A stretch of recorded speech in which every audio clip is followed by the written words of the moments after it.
cheaper than national or high-stake test. Ibig sabihin ay may mga mura at madaling i-conduct ng mga performance tasks. For example, is written test, oral test, debates, and panel discussion. Kasi dito hindi tayo masyadong gumagastos at ang tanging ginagamit lang natin ay papel, ballpen, at tape. Pero meron din mga performance test task na medyo mahal kapag gagawin, gaya ng science experimentation, paggawa ng diorama at role play. Sa role play kasi syempre gagamit tayo dito ng costume at prop. Pero syempre pwede din naman i-request sa mga teacher na kung pwede ay gumamit ng recyclable or second hand na mga gamit para hindi tayo masyadong magastusan. Ako na? Yes.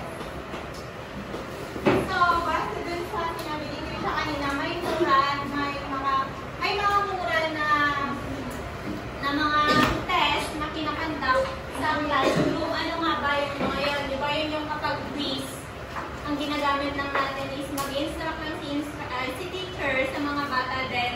Ang mga bata, ang provide nila yung mga gamit lang nila. So, that means, hindi siya expensive or hindi sila gagamit ng any amount of money. So, base dun sa mga task na yun, hindi siya na-focus masyado sa mga real-life experiences. Ang nakakasa lang sa kanila is yung paano sila maging ready sa mga exams in the future, kung paano sila pumasa. According to Darling Hammond and Adamson, may mga expensive na test gaya ng performance task. Bakit natin nasabi na expensive ang performance task? Ang performance task kasi nire-relate natin yan sa real life situation ng mga bata. Halimbawa yung sinabi niya na ni Miss Krisha kanina na science experimentation, di ba nare-relate natin yung experimentation na yun in real life, di ba? Kasi meron tayong mga knowledge na nabigay na pwede natin i-apply sa ating pang-araw-araw na gawain. Tama? Yes. Hindi lang halimbawa natin, sa panghalimbawa is yung subject ngayon ng mga bata na tambansa na, di ba? Makabayan yung dati, pero ngayon is tawag na yung tambansa. So, tambansa. Ay, ano? Makabansa. Sorry. Makabansa. Ay, may kasi siya dati. May kasi na.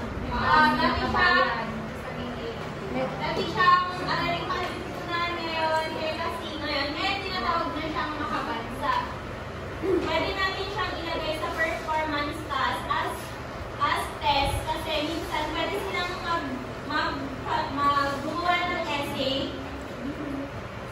Sa essay na yan, hindi lang napapalawak yung kaisipan nila kundi nakakapag-create din or nakakasa din yung cognitive nila about their grammars. Paano ka-construct yung mga grammars nila? Parang yung sunod-sunod. Ano na kasing tawag doon? Accurate. Yung sequencing ng mga isulat nila about sa kanilang essay. Sabi ni Macmillan na ang pagpili ng cheapest na test is hindi yun yung pinaka-the best na idea. And next is yung paggamit ng low quality or cheap na test is mahal sila, di ba? Siyempre may profit na gano'n. And then, yun ay hindi natutulungan yung students na mas magkakaroon ng knowledge. And isa sa mga cheapest na or common na uy, pati ka gamit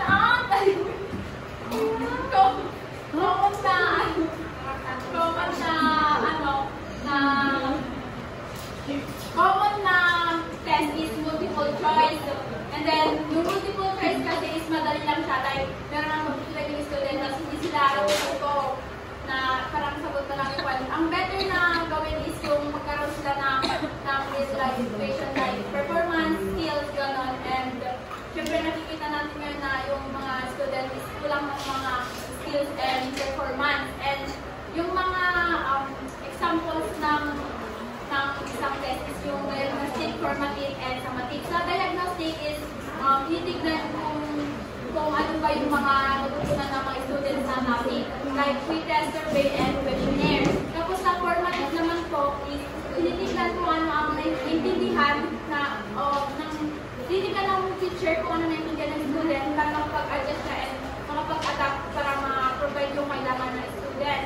Like pag-quiz tapos think, pair, share. And sa summative naman is tinitignan nila yung kung ano yung